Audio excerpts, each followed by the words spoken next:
Кога ќе биде готов законот за правична и соодветна застапеност? Ова беше прашањето на координаторот на Европскиот фронт Блерин Беџети, кој рече дека оваа влада преку одлуката на Уставниот суд го укинала балансерот, а при тоа не се носи законот. Паси që u bën mbi 6 muaj që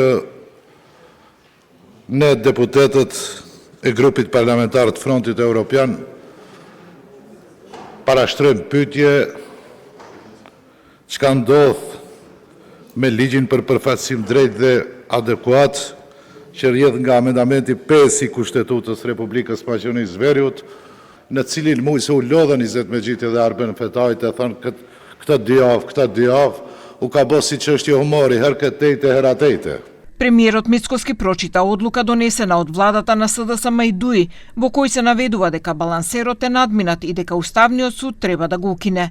Законот е готов веќе 6 месеци, но се наоѓа на проверка за да не се случи повторно да падне пред Уставниот суд, рече Мицкоски. И многу повеќе отколку што вие мислите за албанците, јас мислам за албанците.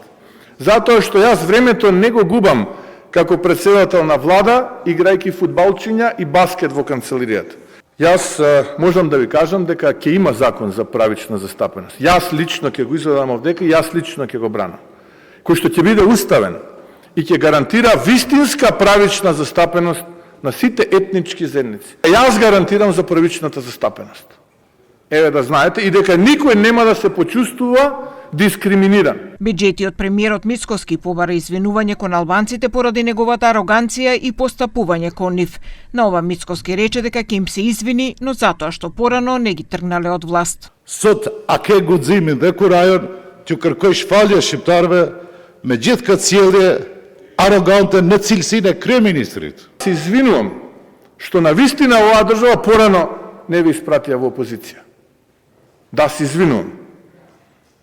Еве се извинувам на албанскиот гласач што порано не ви испратија во опозиција. Законот за правична и соодветна застапеност се очекува да биде правна рамка за еднакви права на етничките заедници во јавните и државните институции. Потребата од овој нов закон се појави откако Уставниот суд го укина балансерот.